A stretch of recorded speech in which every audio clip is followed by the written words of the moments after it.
like one of the biggest mistakes I see female entrepreneurs make is they'll get to like $2 million or $3 million and then they get a little bored. And so then they go after the next thing and then they get a little bored and then they go after the next thing. And before they know it, they have 13 revenue streams. If you would just focus with one single thing, even though, yes, industries are cyclical and leads and conversions are going to ebb and flow, like you have something great, let's just go all in with it for a matter of years, not just months. And one of my mentors, he was the one that told me the most successful entrepreneurs are the ones who can focus on something for a decade.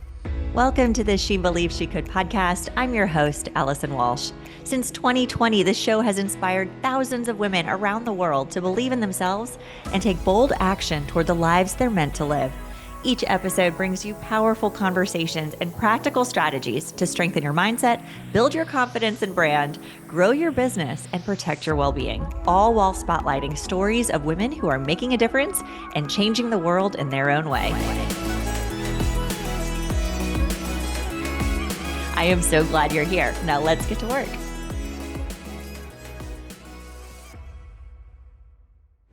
Welcome back to the She Believed She Could podcast, where we celebrate powerhouse women who are leading with purpose, chasing audacious goals, and redefining what success looks like on their own terms. Today's guest is the definition of driven. Amanda Tress is a trailblazing entrepreneur, mother of 5, and founder and CEO of the Faster Way to Fat Loss, one of the most successful wellness companies in the nation, generating hundreds of millions of dollars in revenue and transforming lives across the globe. Amanda's story is one of faith, focus, and fierce determination. From juggling 5 jobs in college to ensure she and her husband graduated debt-free, to building a digital fitness empire from her hospital bed. Yes, literally launching her marketing agency while in labor. She's proof that when passion meets purpose, anything is possible. She's a visionary leader who is leveraging social media to build community long before influencer even became a buzzword. And today she's empowering thousands of coaches to grow businesses of their own through her innovative certification and franchise model. But beyond the revenue and the community growth milestones, Amanda's true success lies in her mission to help women step into abundance, live with confidence, and build lives rooted in faith, family, and freedom. Her story is a masterclass in grit, grace, and giving back, and I cannot wait for you to hear the wisdom she shares in this conversation. So let's dive in. Here's my interview with the incredible Amanda Tress. Amanda, it's so great to have you on the show today. Would you mind sharing a little bit more about yourself with our audience? Yeah, absolutely. Well, first and foremost, most importantly, I'm a mom of 5. I'm also married to my elementary school sweetheart, and it's been quite a fun journey over the past many, many years. I have a business called Faster Way. I started it out of my digital marketing agency for only women in fitness. It has grown quite quickly, and we're at a really exciting point for the company. I have an incredible executive team. I'm sure we'll get more into that, but yeah, it's been a great year. I am going to be moving to Costa Rica in January, so that's pretty exciting as well, but I'm excited to dive in. I know. Well, thank you for being on the show. And I had the privilege of sharing some space with you at JJ Virgin's house a couple of years ago, which is where we met. And I've just really enjoyed following your journey and just witnessing from afar the incredible life and business that you've built. And I'm really excited for our listeners to hear. But let's start where, you kind of made that pivot. So you decided to start this business. Like, what was that precipice? Like, what was that, I've got to lean into this. This is an opportunity. How did you know it was the right opportunity for you to pursue? Great question. So as I mentioned, I owned a digital marketing agency for only women in fitness.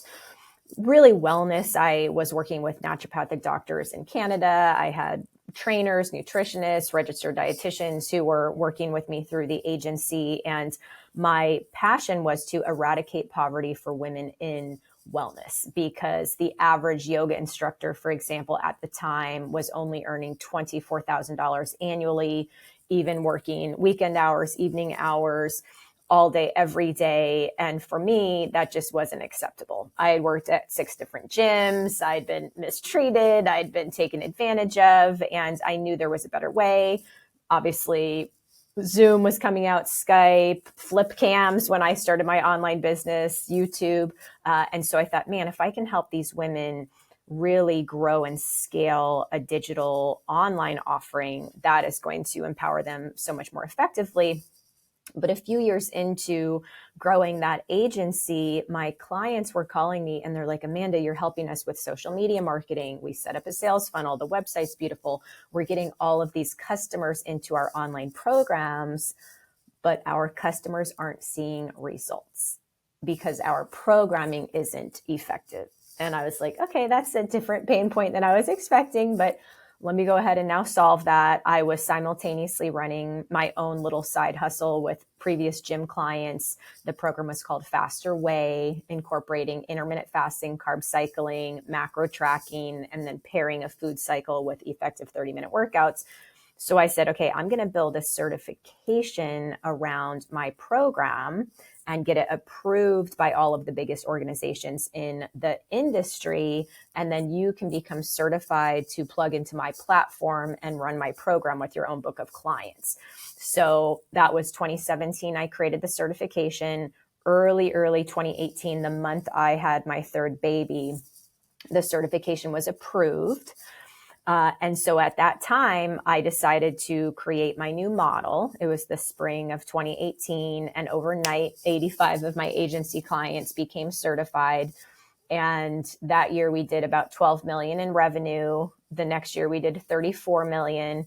The following year was 2020. So we were ready for the pandemic. We scholarshiped trainers all over the world. And our biggest story really is that we've grown or accelerated our percentage of year over year growth every year since the pandemic, which is really exciting. And exactly a year ago, the company that created P90X, if you've heard of that program, a company called Beachbody, decided to get rid of all of their coaches. And so the next day I called the president and I said, I think you should work with Faster Way. And so the president came over to work with my company and we brought over quite a few of their top coaches. And I've since hired a CMO from Orange Theory, a phenomenal CTO from Red Bull and then Viore, and continuing to hire some pretty impressive talent. So next year, 2026, we're looking to really scale. Yeah. Well, I mean, thank you for sharing just the history of it. And I love a good business model that scales. And to your point, right? Like you move when the opportunity is available and you stay like super dialed in the market. Do you think that's why like your agility, your ability to pivot, your ability to take advantage of opportunities when they present themselves, do you attribute that to being like really foundational to your success? It's two things. It's the ability to pivot and be adaptable. We move like a speedboat instead of a cruise ship, but secondarily, also my ability to focus. So I know those don't typically coexist together, but I am more focused than most entrepreneurs, even though I do have new ideas every 20 minutes and I love to build and I love to create. I've just said, okay, I'm going to be undistractable, which by the way is not a word. I just made it up. I'm going to be undistractable and I'm going to continue to focus on one thing until it's highly successful. The most successful entrepreneurs in the world are typically engineers or even accountants. People are, who are willing to just do the same thing over and over and over and over again for a decade.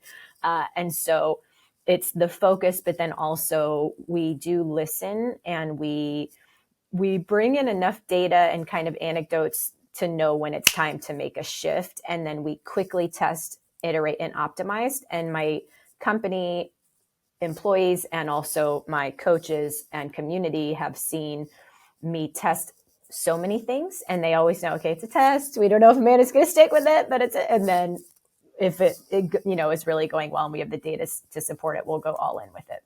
Well, and that's such a good point too, because I think naturally entrepreneurs are creative people, innovative, right? Futuristic in thought process, but that novelty can be a massive distraction, right? Of like always needing something new. So I love that you have almost like your test center, right? Like let's test it, see if it works, then move on it versus like allowing it to become a distraction to the main business, which is so smart. And I hope everybody listening is doing that. Yeah. And it's like one of the biggest mistakes I see female entrepreneurs make is they'll get to like $2 million or $3 million.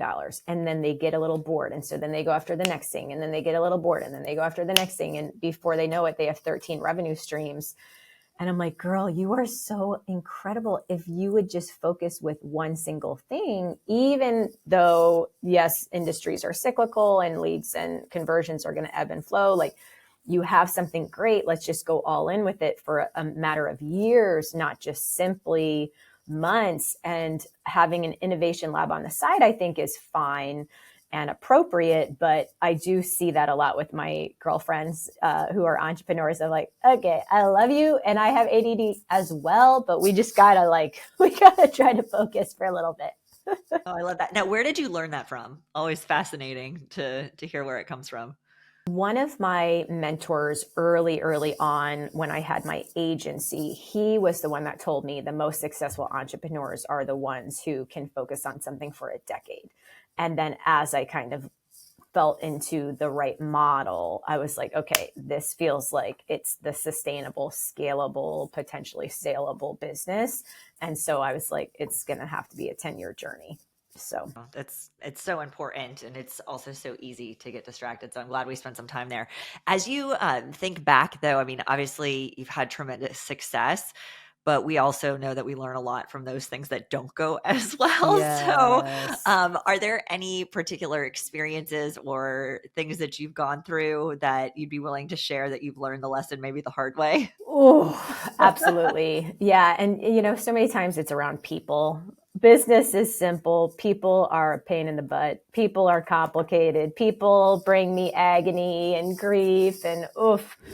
One story changed everything for me, and it can do the same for you too. I started by sharing my recovery story in small rooms, volunteering, and helping wherever I could. That story became my platform, led to leadership roles, media features, and eventually me starting She Believes She Could. What I realized is this: your personal brand is the bridge between who you are and who you can help. When you show up with purpose, your story becomes someone else's survival guide or their inspiration to keep going. The Impact Brand Accelerator is where I teach you how to turn your identity, message, and audience into impact. So if you're ready to build a service-driven brand that opens doors and expands your impact, enroll now. I have made some pretty bad hires over the years. In my experience, just about 50% of the people you bring on are going to work out. I wish it was more, Allison. I really do. It's just about 50%. There's been times where I would bring in executives who came from, let's call it $1 billion brand, and we just weren't ready to work together.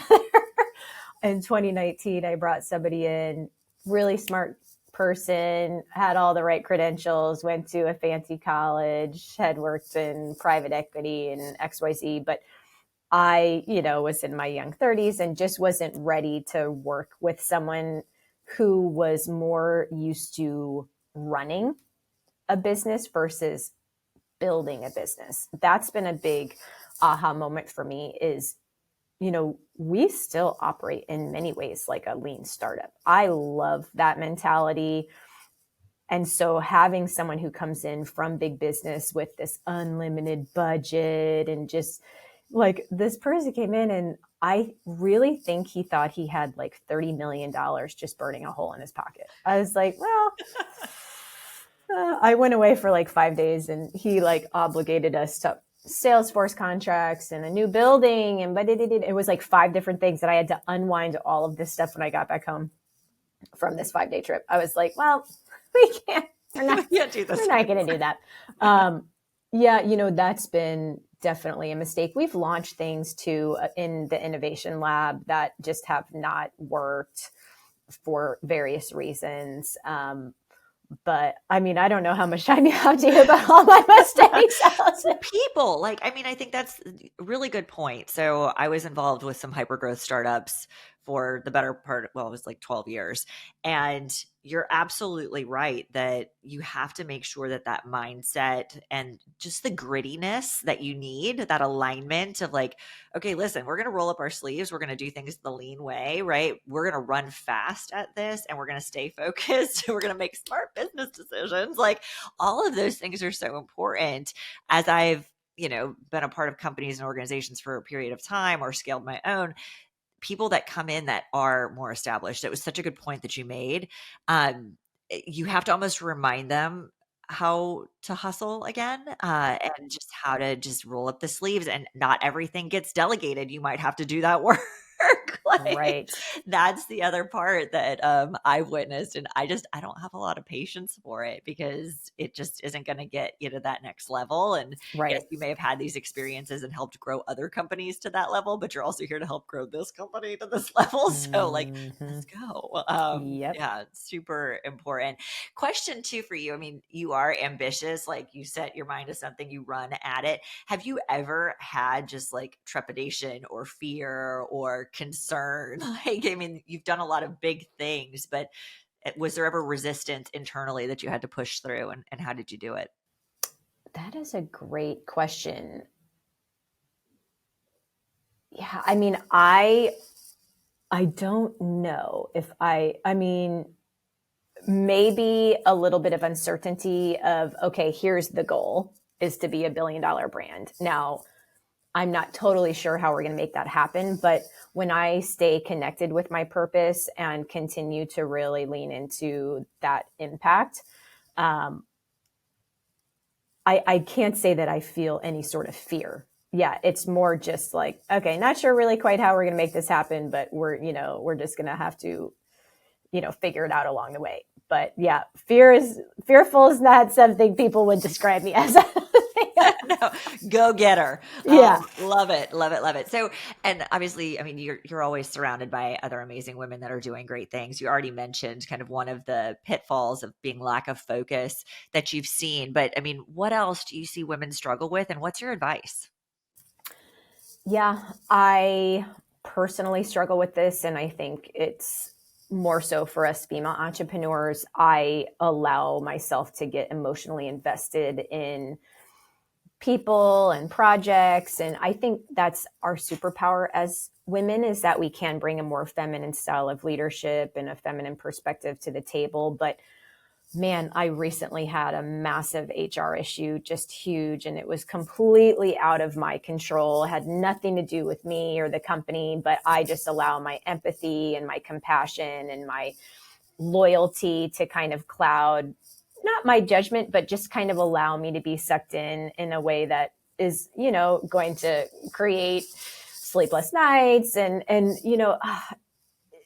I I wouldn't want to be a different way. I wouldn't want to be cold to a situation or not empathetic, but I I still need to kind of find that balance of like, okay, I am a CEO of a sizable company. I do need to separate myself enough while still being compassionate and caring and allowing myself to be, emotionally connected to people at times. But I'm like in that right now. And so I don't have an answer. I think maybe over time you become better at kind of navigating situations like that. But in speaking with female colleagues, they're like, yeah, girl, like that's been that's happened to me before. I'm like, I can't be losing sleep over like an employee who has a, heartbreaking, it's just kind of like that's tough for us women.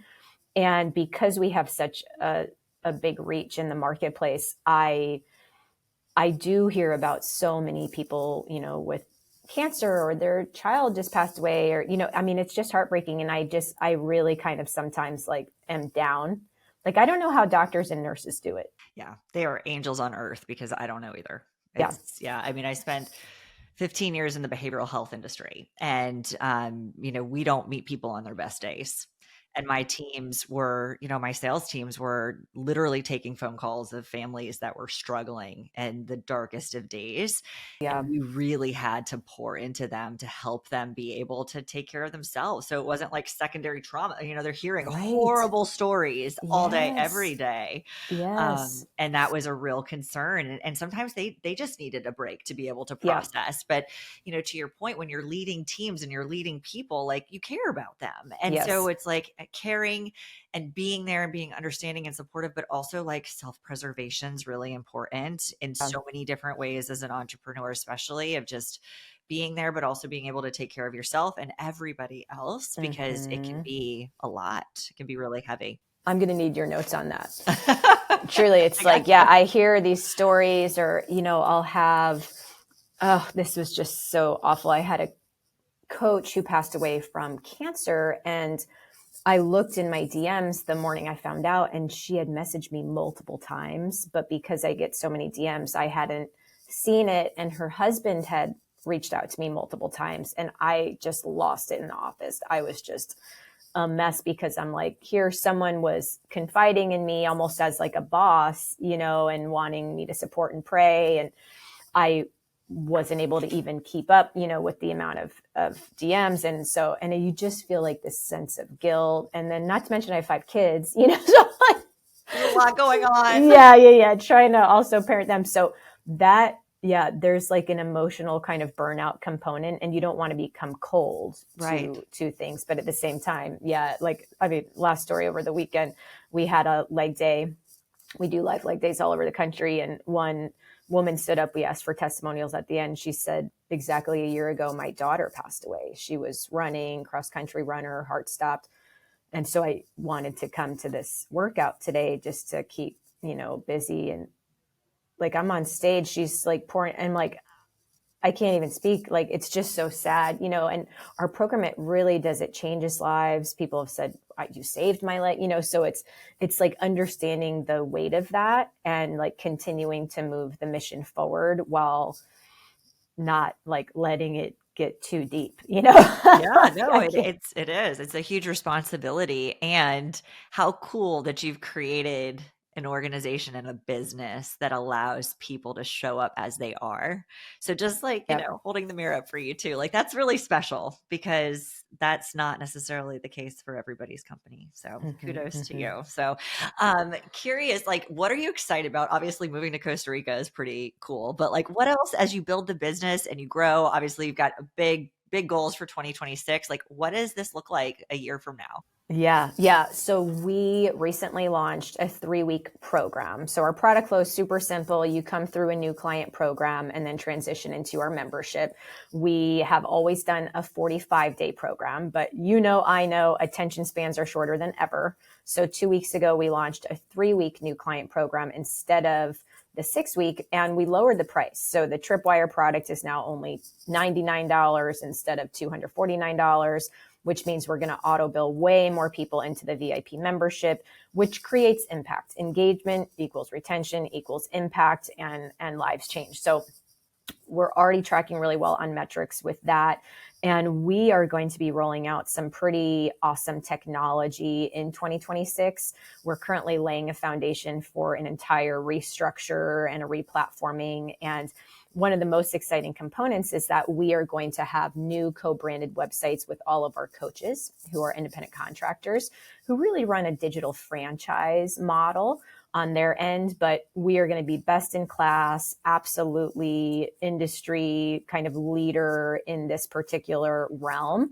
And so we're very, very excited about empowering our coaches in a more effective and comprehensive way so that they can bring more clients to the table and serve them through the program. Oh, I'm sure they're super grateful and excited about that too. It helps them build their brands. It makes it easier for them to be successful. Like, that's awesome. Kudos to you. I'm so excited to just continue to like cheer you on and just witness all of this. It's been really cool just to watch your growth. And yeah, you've got an incredible community of people that love you. And that's awesome. So thank you cool. so much. So cool.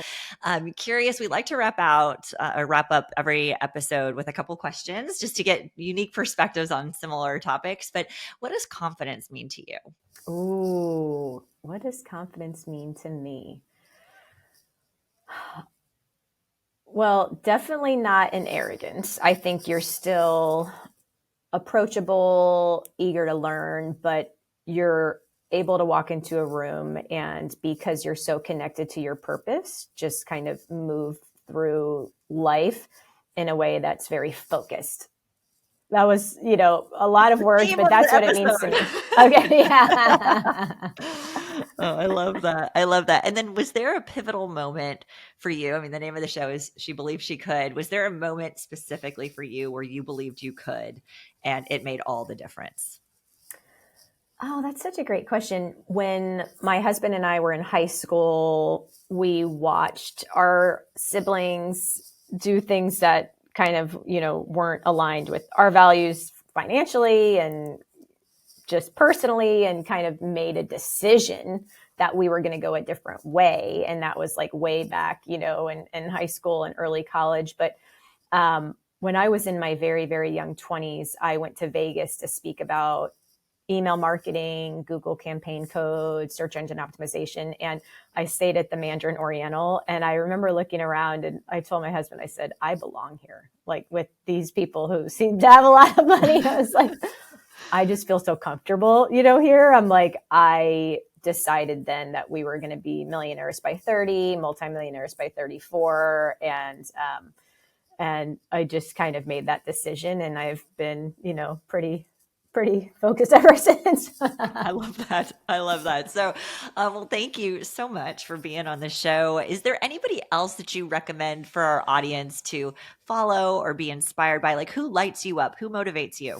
Oh, well, Sarah Blakely, of course. Yeah, I've been to her house in Connecticut for a charity event. Her mom is a neighbor of mine in my town in Florida, and just, absolutely inspired by her. I think she's, an obvious. Natalie Jill, I don't know if you're familiar with Natalie. Was at JJ's house that day. Yeah, for oh my Unicorn gosh. Club. Yes. Totally. Yeah, she's just such a great gal, and she's such a girl's girl. She's always encouraging and supportive, and that's how I want to be for other people. And so just absolutely appreciate her as well. Awesome. Well, thank you so much. And if people want to connect with you, follow you, get involved with everything that you're building, where should they go? They can go to fasterway.com for information on our program. And I'm on Instagram at Amanda Tress. Awesome. Well, thank you so much for being on our show today. Hey, thank you so much, Allison.